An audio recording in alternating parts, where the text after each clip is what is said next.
শুভ নীল ষষ্ঠীর অনেক অনেক শুভেচ্ছা। তো চলো যে নীল পুজোর মাহাত্ম্যটা কি আগে শুনে নিই। নীল পূজা বা নীল ষষ্ঠী হলো সনাতন বঙ্গীয়দের এক লোকোৎসব, যা মূলত নীল বা নীলাবতী নামে শিব ও দুর্গা এর বিবাহ উৎসব। বাঙালি গৃহিণীরা নিজের সন্তানের মঙ্গল কামনা, নিরোগ সুস্থ জীবন কামনা করে নীল ষষ্ঠী ব্রত পালন করে। সাধারণত চৈত্র সংক্রান্তির চড়ক উৎসবের আগের দিন নীল পূজা অনুষ্ঠিত হয়। ভোলে বাবাকে আমরা কত রূপেই না পূজিত করি, যেমন হচ্ছে নীলকণ্ঠ, তারপরে শ্রাবণ মাসের পুজো, প্লাস হচ্ছে শিবরাত্রি। শিবরাত্রিতে আমরা একান্ত কামনা করি স্বামীদের মঙ্গল কামনা, অনেকে বর পাওয়ার জন্য করে। আর নীলষষ্ঠীটা একান্ত হচ্ছে সন্তানের জন্য। তো আজকে হচ্ছে নীলষষ্ঠী সেই উৎসব, যারা সন্তানের ভালো সুস্থ কামনা করে, সুস্থ আয়ু কামনা করে, সব কিছুভাবে সন্তানের ভালো থাকুক, অনেক উন্নত করুক, নিজের পায়ে নিজে দাঁড়াক, সাফল্য পাক, সব কিছু। কারণ সন্তানকে ঘিরেই মা বাবা সব কিছু, সব পূর্ণ সব থাকে।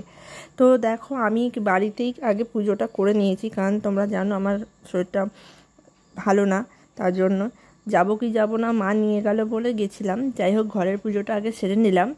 তো ফল প্রসাদ একটু গুছিয়ে গাছিয়ে, আমাদের তো ঘিয়ের প্রদীপ দিতে হয়, তোমাদেরও তো মনে হয় ঘিয়ের প্রদীপ দিতে হয়। অনেকে বলে ছেলে হলে ঘিয়ের প্রদীপ দিতে হয়, ছেলে মেয়ে বলে কিছু হয় না। সন্তানকে দুনিয়াতে আনতে গেলে একটা মার অনেক কষ্ট সহ্য করতে হয়, তাই সন্তানের থেকে বড় কিছু হয় না, সে ছেলেই হোক বা মেয়েই হোক। আর এখন তো সন্তান বলতে ছেলে আর মেয়ে উভয় সমান হয়ে গেছে, কেউ কারোর থেকে পিছিয়ে নেই, সবাই সমান। ঘরের পুজোটা সেরে নিয়ে মা বলল যে যাই, চল তোকে নিয়ে যাই, প্রত্যেক বছর যাস। তার জন্য সকাল সকাল বেরিয়ে গেছিলাম, পুজোটা সেরে ফেলেছি। এবার সব অরিজিনাল ভয়েসে শোনো।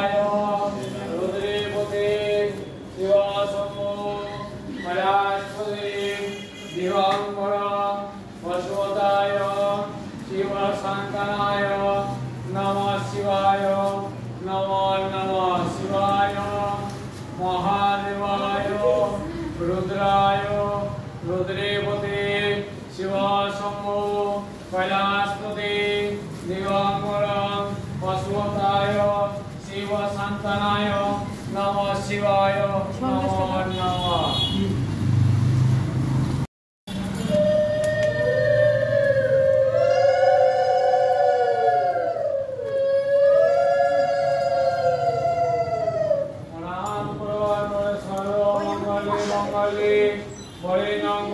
शुभम एष सचंदनम नमः शिवाय नमो नमः।